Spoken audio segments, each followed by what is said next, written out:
예레미야 20장 7절부터 13절 말씀입니다. 예레미야 선지자는 하나님의 말씀을 백성들에게 전하는 자였죠. 그래서 선지자라고 말합니다. 중보의 입장이죠. 중보라는 것이 가운데 서 있다, 인터시드라는 그런 의미이죠, 자체가. 예수님께서 이 땅 가운데 중보자로 오셨습니다. 하나님께서 세우신 왕으로, 그의 백성들을 통치하시는 왕으로, 그리고 선지자로서 하나님의 말씀을 전하시는 중보자, 제사장으로서 하나님께 온전한 순종의 제사를 드리는 중보자, 완전한 중보자의 모델, 그리고 영원토록 살아계셔서 지금도 우리를 위해서 기도하시고 우리의 구원을 이루시는 중보자이십니다.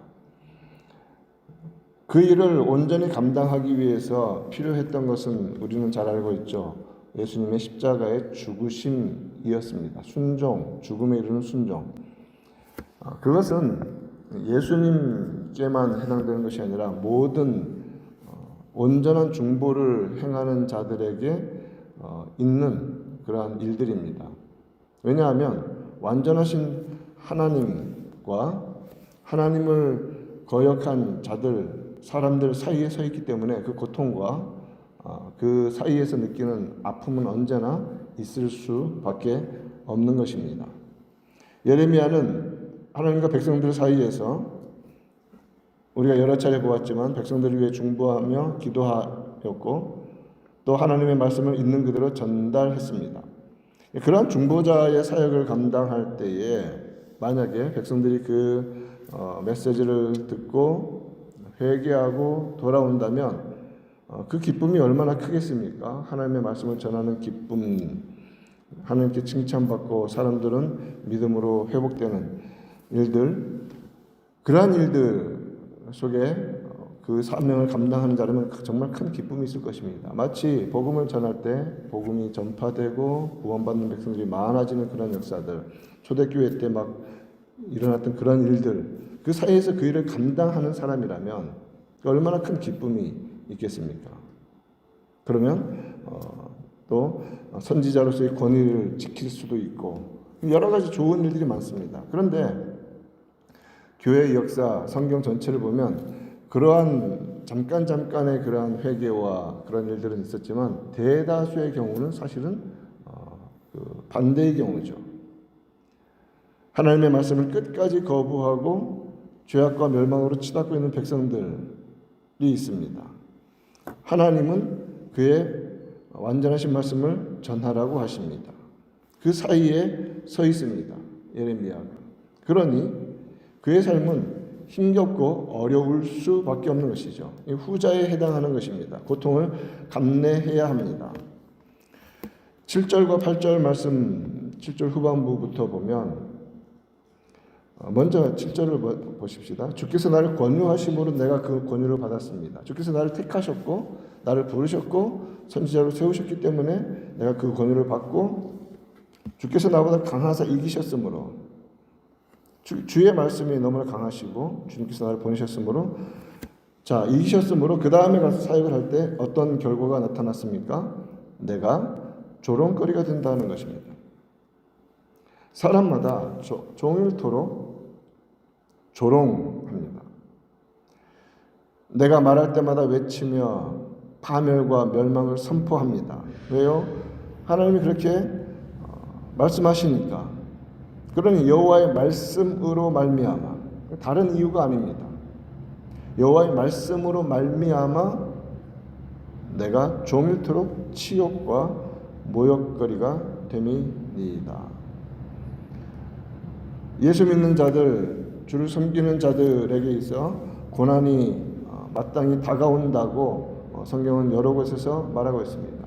그런데 자신의 죄악으로 자신이 한 잘못 때문에 고난당하는 것, 그것은 당연한 것인데 예수의 이름 때문에 고난당할 때 그것은 일반적으로는 억울한 것이지만 성경은 뭐라고 말씀하시는 기쁨으로 얘기를 하고 하십니다. 예레미야는 그 평생토록 하나님의 말씀을 전하기 때문에 고통을 당하는 그러한 삶을 살아가는 것이죠.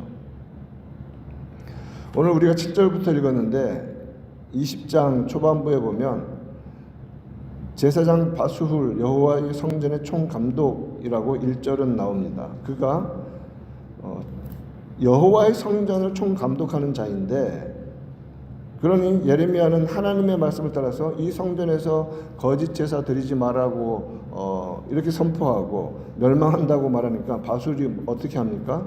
선지자 2절에서 예레미야를 때리고 여호와의 성전에 있는 베냐민 문 위층에 목에 씌우는 나무 고랑을 채워두었더니, 완전히 죄수처럼 그 성벽 문 위에다가 그를 감금해 놓는 것입니다.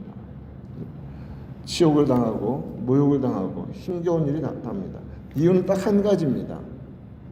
무엇이냐면 예레미야가 하나님의 말씀을 더하지도 않고 그리고 감하지도 않고 있는 그대로 받는 그대로 하나님의 뜻하시는 말씀을 순전하게 전하기 때문에, 복음을 전하기 때문에 그리스도로 말미암아 하나님의 뜻으로 말미암아 이러한 치욕과 조롱을 당하고 있는 것입니다.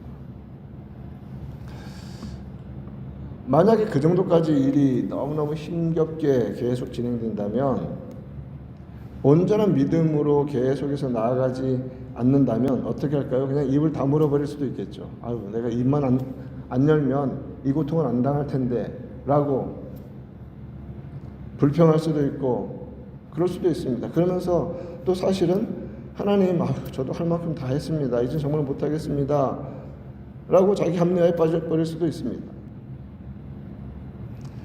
그래서 예레미야는 그런 치욕과 모욕을 당하면서 9절 말씀 봅시다. 내가 다시는 여호와를 선포하지 아니하며 그의 이름으로 말하지 아니하리라. 여기까지만 읽으면 이런 반응이 나올 수 있다는 것이죠. 고통이 있고 힘겨움이 있고 진리를 따라 살아가는 것이 세상에서 거부를 당하고 예수 그리스도만 유일한 구원자라고 말하면 세상은 왜 예수만 유일한 구원자냐라고 반박하면서 이 길도 있고 저 길도 있고 이러한 여러 가지 계속 반대와 어려움에 부딪히면 입을 다물고 말하지 않겠습니다 라는 차원에 빠지기가 참 쉽다는 것입니다. 성도들도 그냥 예수 믿는다고 말하면서 이런저런 또 보이지 않는 피해를 당하느니 차라리 교회나 예수나 이런 단어 하나도 말 안 하고 그냥 내가 착하게 살면 되지 라고 스스로를 합리화하는, 내가 다시는 여호와를 선포하지 아니하고 그 이름으로 말하지 아니하리라, 이렇게 그런 마음이 드는데 근데 문제는 그 다음입니다. 문제가 아니라 실제로 바른 믿음의 사람들에게 나타나는 모습. 아무리 그런 마음이 들어온다 할지라도 아니하리라 하면 그 다음에 마음이 불붙는 것 같아서 골수에 사무치니 답답하여 견딜 수 없나이다. 하나님의 진리의 말씀을 입 다물고 있을 때 하나님의 백성들의 마음에는 답답함이 있다는 거죠. 그 말을 해야 합니다. 진리를 전해야 하고 하나님의 말씀만 해야 합니다.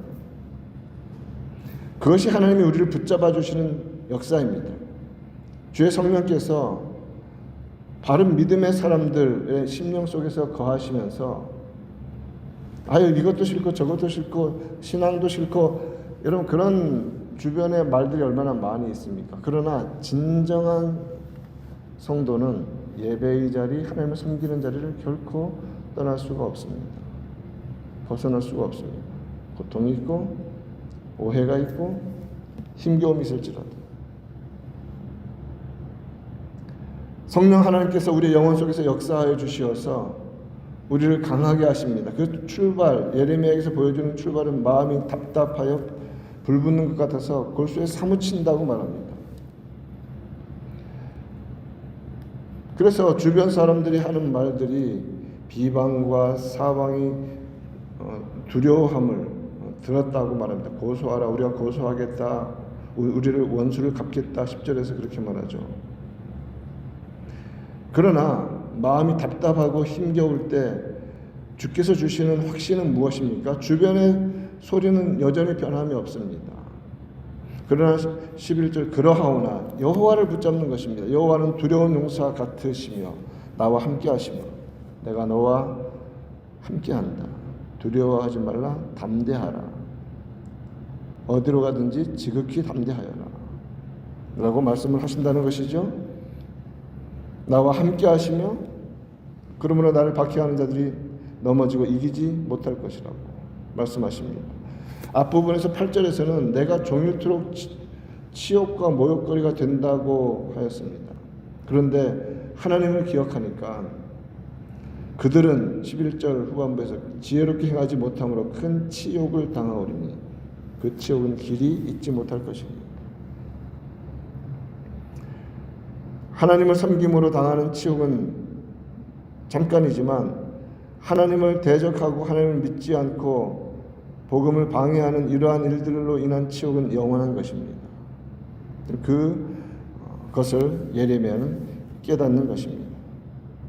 말씀을 전할 때에 고통이 다가옵니다. 예수님께서도 말씀하셨습니다. 제자들에게 너희가 잡혀가고 권력자들 앞에서도 잡혀가고 할 것이다.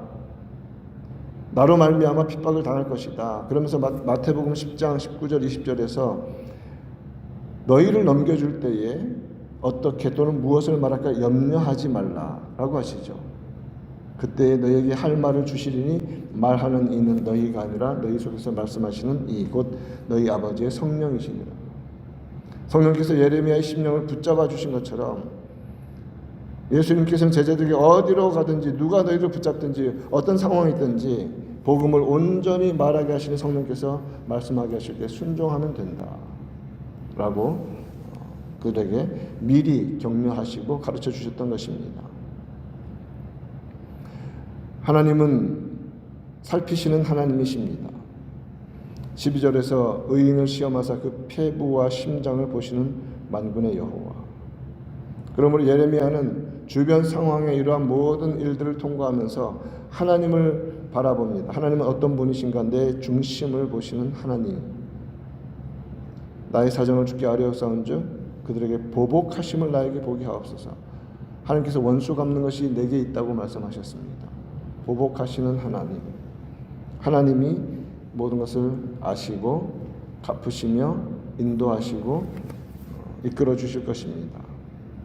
그러므로 만군의 하나님께 온전히 사정을 아뢰는 것이 참된 성도의 가장 안전한 피난처이며 그것이 우리의 살 길입니다.